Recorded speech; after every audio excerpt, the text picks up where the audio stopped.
건강하고 활력있게 장수 만만세. 안녕하세요. 여러분의 건강을 책임지는 장수 만만세입니다.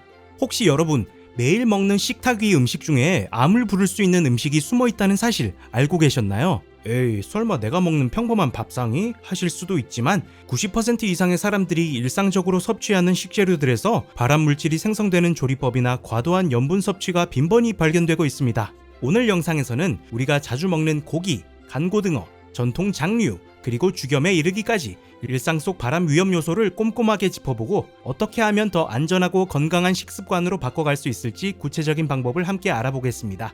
여러분의 식탁이 곧 여러분의 건강입니다. 오늘 영상 끝까지 꼭 시청해주시고 구독, 좋아요 부탁드리겠습니다. 1. 90%가 매일 먹는 발암 음식, 우리 식탁 속에 숨어 있습니다. 우리는 일상에서 무심코 먹는 음식이 건강에 치명적인 영향을 줄 수 있다는 사실을 자주 간과합니다. 특히 많은 분들이 즐겨 드시는 태운 고기는 생각보다 훨씬 더 위험한 식품입니다. 고기를 센 불에 구워 표면이 검게 탄 상태로 먹게 되면 벤조피렌, 헤테로사이클릭 아민과 같은 일군 발암 물질이 생성됩니다. 이 두 물질은 세계보건기구 산하 국제암연구소에서도 사람에게 암을 일으키는 확실한 물질로 분류하고 있을 만큼 위험성이 입증된 성분입니다. 이처럼 탄 고기는 단순히 맛의 문제가 아니라 직접적인 건강 위협 요소가 될 수 있습니다. 특히 반복적으로 이러한 조리법을 사용하면 체내에 발암 물질이 축적되어 대장암, 위암, 간암 등 각종 암의 발생 위험을 높일 수 있습니다. 그렇다면 고기는 어떻게 먹는 것이 가장 좋을까요? 결론부터 말씀드리면 무조건 고기를 피하라는 것이 아니라 올바른 방식으로 먹는 습관을 들이는 것이 중요합니다. 가장 먼저 추천해 드릴 수 있는 것은 고기를 드실 때 반드시 충분한 채소와 함께 섭취하라는 것입니다. 채소는 우리 몸에서 항산화 작용을 하고 고기에서 발생할 수 있는 유해 물질들을 일부 중화시켜주는 역할을 합니다. 실제로 채소의 풍부한 식이섬유와 비타민C, 엽록소, 카로티노이드 등의 성분은 발암물질의 체내 흡수를 줄이거나 배출을 촉진시키는 데 도움을 줍니다. 특히 쌈채소, 브로콜리, 양배추와 같은 십자화과 채소는 그 효과가 더욱 큽니다. 그러니 고기를 드시기 전이나 함께 드실 때는 반드시 채소를 넉넉하게 곁들여 드시는 습관을 들이시는 것이 건강을 지키는 첫걸음입니다. 2. 전통 장류, 건강에 좋지만 염분 함량에 주의하세요. 우리나라 식탁에서 빠질 수 없는 것이 바로 된장, 고추장, 쌈장 등 전통 장류입니다. 그러나 이 장류들은 대부분 염장식품, 즉 소금을 많이 넣어 만든 음식이라는 점에서 주의가 필요합니다. 과도한 염분 섭취는 단순히 혈압을 높이는 것에 그치지 않습니다. 염분은 체내 수분 균형을 무너뜨리고 장기적으로는 신진대사를 방해하며 세포의 노화를 촉진하고 유전자 돌연변이까지 유발할 수 있습니다. 이런 변화는 곧 위암, 식도암, 간암 등 여러 종류의 암으로 이어질 수 있습니다. 문제는 이 염분 섭취가 매우 자연스럽고 습관적으로 이루어진다는 것입니다. 예를 들어 우리는 쌈채소에 밥을 얹고 쌈장을 듬뿍 올린 후 먹는 것을 일상적으로 즐깁니다. 고기를 된장이나 고추장에 찍어 먹고 밥상에는 항상 김치와 젓갈 같은 염분이 높은 밑반찬이 올라오죠. 그 결과 하루 3끼 식사에서 모두 염분을 과도하게 섭취하게 되는 셈입니다. 그렇다면 전통 장류는 모두 피해야 할까요? 그건 아닙니다. 된장은 그나마 나은 선택입니다. 이유는 된장의 발효 과정 때문입니다. 된장은 콩을 주재료로 한 발효식품으로 단백질이 풍부하고 유산균도 자연스럽게 생성됩니다. 중요한 점은 발암물질인 아플라톡신이 생성될 수 있는 환경에서도 우리 전통 방식처럼 소금을 넣어 발효하면 이 물질의 생성을 억제할 수 있다는 것입니다.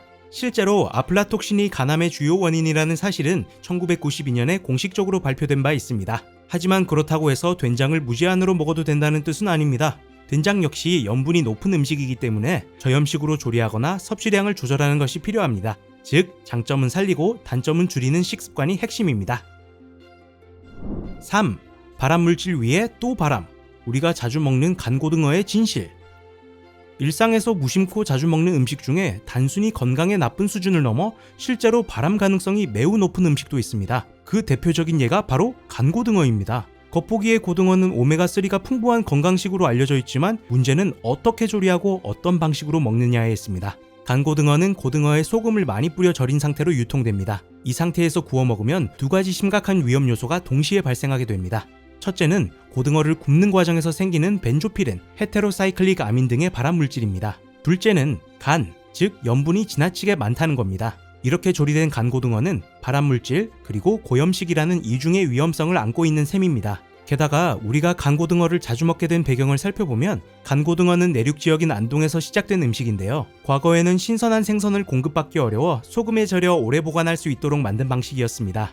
하지만 현재는 냉장 냉동 유통 기술이 발달해 굳이 생선을 소금에 절이지 않아도 신선하게 보관하고 섭취할 수 있는 시대입니다. 그럼에도 불구하고 습관적으로 먹는 간고등어는 건강에 큰 위협이 될 수 있는 음식으로 변질된 셈입니다. 그렇다면 고등어를 완전히 끊어야 할까요? 꼭 그럴 필요는 없습니다. 고등어는 EPA, DHA 같은 좋은 지방산이 풍부한 생선이기 때문에 올바른 방식으로 조리하면 충분히 건강식으로 섭취할 수 있습니다. 먼저 가장 중요한 포인트는 소금을 뿌리지 말고 굽는 것입니다. 염분을 줄이는 것이 암 예방뿐 아니라 혈압 조절, 신장 건강에도 도움이 되기 때문입니다. 대신 간장에 살짝 찍어 먹는 방식을 선택하면 짠맛은 유지하면서도 염분 섭취는 크게 줄일 수 있습니다.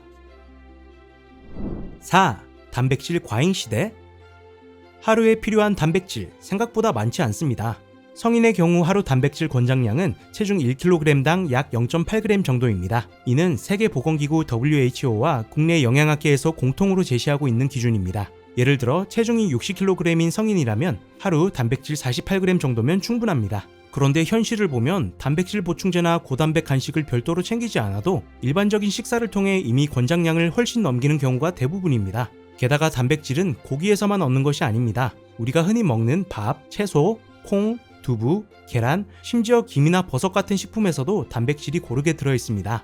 즉, 고기를 굳이 많이 먹지 않아도 다양한 식품에서 자연스럽게 단백질을 충분히 섭취할 수 있다는 것입니다. 이처럼 단백질은 부족한 것이 아니라 문제는 균형 잡힌 섭취에 있다는 점을 기억하셔야 합니다. 단백질은 우리 몸에 꼭 필요한 영양소이지만 그렇다고 해서 많이 먹는다고 무조건 좋은 것은 아닙니다. 과도한 단백질 섭취는 신장에 부담을 줄 수 있고 체내에서 불필요한 노폐물과 산성물질을 증가시켜 오히려 건강을 해칠 수 있습니다. 중요한 것은 균형과 올바른 조리법, 그리고 식습관의 방향성입니다. 고기를 완전히 끊는 것이 아니라 채소와 함께 먹고 삶거나 찌는 방식으로 조리하며 단백질도 식물성, 동물성을 골고루 섭취하는 것, 이 모든 작은 습관들이 모여 건강한 삶을 만들어갑니다. 건강은 특별한 음식 하나가 책임지는 것이 아니라 매일 반복되는 식사의 작은 선택에서 시작됩니다. 오늘부터 실천해보세요. 익숙함을 바꾸면 건강도 바뀝니다. 5. 죽염은 건강에 괜찮나? 건강을 위해서 염분을 줄이라고 하는데 그러면 죽염은 괜찮을까요? 요즘 죽염이 일반 소금보다 건강에 좋다는 이야기를 들으신 분들도 많을 겁니다. 그래서인지 소금 선택에 있어 그나마 죽염이면 괜찮지 않을까 하시는 분들도 계시죠? 실제로 죽염은 일반 소금과는 다른 전통적인 가공 과정을 거친 소금입니다. 대나무통에 천일염을 넣고 진흙으로 봉한 후 고온에서 여러 차례 구워내는 방식으로 만들어집니다. 이 과정에서 소금에 유황, 미네랄 등의 성분이 더해지고 불순물이 제거된다는 주장이 있습니다.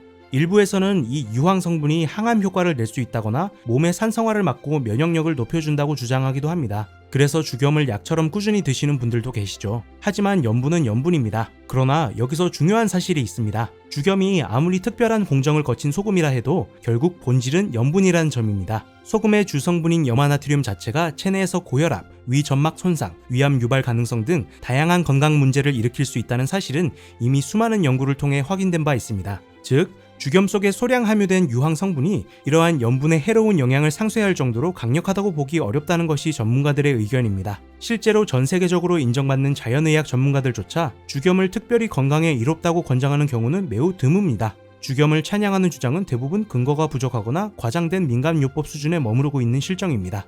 의학계의 입장은 명확합니다. 죽염이든 천일염이든 정제염이든 염분은 염분일 뿐이며 섭취를 제한하는 것이 중요하다는 것입니다. 세계보건기구 역시 하루 나트륨 섭취량을 2g 이하, 소금으로는 약 5g 이하로 줄일 것을 권장하고 있습니다. 즉, 아무리 죽염이라고 해도 좋다고 해서 많이 먹는 것은 오히려 해가 될 수 있다는 이야기입니다. 특별한 소금이라고 해서 과신하지도 말고 염분을 줄이는 것이 최우선입니다. 죽염이 건강식처럼 느껴지더라도 결국 몸이 받아들이는 것은 염분이라는 동일한 자극입니다. 따라서 건강을 지키고 싶다면 어떤 소금을 쓸까보다 얼마나 줄일까를 먼저 고민하는 것이 훨씬 더 현명한 접근입니다. 작은 습관 하나가 미래의 건강을 지키는 커다란 기반이 될 수 있습니다.